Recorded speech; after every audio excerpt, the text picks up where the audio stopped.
So let's go back to the debt exchange program. If you were in the shoes of the president, what would you have done? This is a very hypothetical question, because if I were the president, we would not be where we are.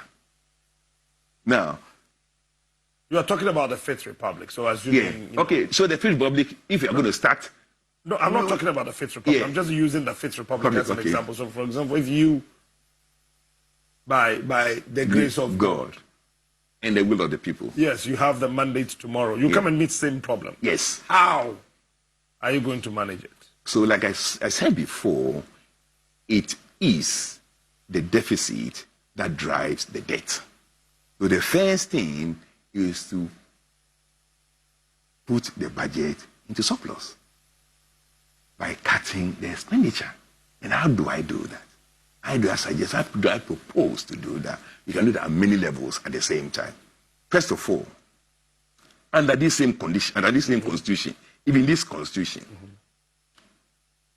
we'll cut the number of ministers to 25. No, but the president added more. Yeah, that's what I'm telling you. He's clueless. I'm sorry to say that, but he is clueless. The president is clueless. Of course he is clueless. You cannot appoint more when you're telling everybody, including pensioners, to have their hair cut. You reduce the number of ministers? Yeah, to 25 maximum. And you also, for me, what I'm going to do is that part of regional is to take out completely all regional ministers. I'll abolish that position. And for instance, in Greater Accra, the mayor of Accra will take care of Accra. Will act as the regional minister. All across the country. What are they doing? The regional ministers. What are they doing? Because the regional consultative, whatever they call it, is not deliberative, it's not legislative, and it's not executive. It has no power. All the power to govern local government is with the districts. So you abolish regional ministers? And the chief or the most important mayor will act as a regional minister. What are they doing? I mean, look what he's doing all right, but the work he's doing actually is supposed to be done by the mayor of Accra or the respective chief executive. So that will go, and that will take away 10 ministers straight away. And then, you just clear, 60 ministers actually. Yeah. 60 ministers. 60 ministers, what's 60 ministers for? What country like Ghana, the size of Ghana? So it takes 60 ministers away. You come down to deputies. You count all them because I am going to have a structure where the 25 ministries will be regrouped into 5 related ministries. We have social super ministry that will have things like health, education, aged care, special whatever, 5 ministries.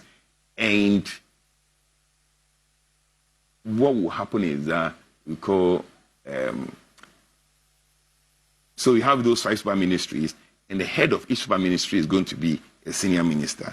Now, they will coordinate so that if one minister is not there, other person in that super ministry will act in his place. Because they have common budget to streamline and cut cost. Because there's no duplication because they plan their budget together, to the Minister of Finance. So that's one, at that level. And obviously, the number of districts are carried down straight away. We don't need more than 55 ministers. The number of districts, we don't need more than 55. Why do we need more than 55? But that then goes into your party people will come after you. Why? You'll be asking for positions. Well, people want to ride in V8. People want to ride in V8. They want to be called the honorable. Then they have to work. They have to work and earn that money. They cannot depend on government to drive V8. Probably you have V8, but you don't work for government. I don't work for government. That's right. So there is ample opportunity for people to work by themselves and buy the things in, because taking money from government or decide that government is going to be your source of income, your source of luxury and things, is going to impact on you and everybody. And that's where we are today. So we are talking about that. For me, I have what I call regionalization of external relations. So we have about 53 or 55 embassies and high commissions across the globe. I'll reduce that to 25. And when you reduce that to 25? Yes. So about 5 per continent, and I'll put those 5 in areas that we have good business relationship with. Because one day in Australia, I think 2007, 2008, the African community were very concerned that Australia has only 4 or 5 embassies in Africa, population of over 1.3 billion. So they were making us say, no, it doesn't work like that. Africa. Also, Australia, you have only 5 embassies across Africa? Yeah, 4 or 5, yeah. They said, no, it doesn't work like that. Africa's share of global GDP is less than 2%. So we can't spend more than 2% of our foreign bill on Africa. We just can't do that. Because you have to understand that when you put a high commission or an embassy somewhere, people have to be paid. And their job there was well to produce their pay. Their job, what they are doing, they must be engaged in such a way that whatever they get from that country should be enough to pay their own salaries and give profit to the government of Australia. They're going to borrow money from somewhere to open high commission or embassies across Africa where the functions or whatever that those embassies will do will not bring it in. No, we can't do that. It doesn't work like that. How do we spend 10% on our foreign budget on a country that produces less than 2%? Proportional thinking. Proportional thinking. So, I'm going to cut the foreign because what do we know those things for? How many countries do we export things to? What's going on here? We even have us embassy in whatever in Serbia or something like that. What are we talking about? Now, if we are serious, we are talking about ECOWAS. You see, if we are really serious talking about ECOWAS, why must we have embassy in ECOWAS when we believe we are the same people? We are technically one nation. We just have one desk at the Ministry of Foreign Affairs as ECOWAS desk. Why do we need to have embassy in Togo? What for? What for? Tell me. You have an embassy in Togo, embassy in Nigeria, embassy in Ivory Coast. And they will go and say ECOWAS Parliament. What a joke.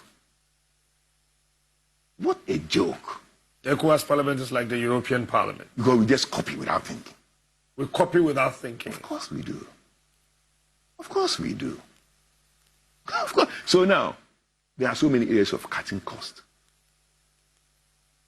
I was speaking about external trade, our external missions.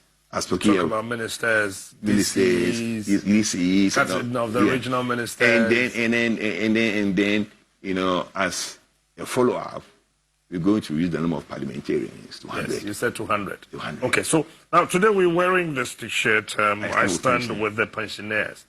Sophia Akufo, the former Chief Justice, was part of the pensioners who went to the Finance Ministry to picket.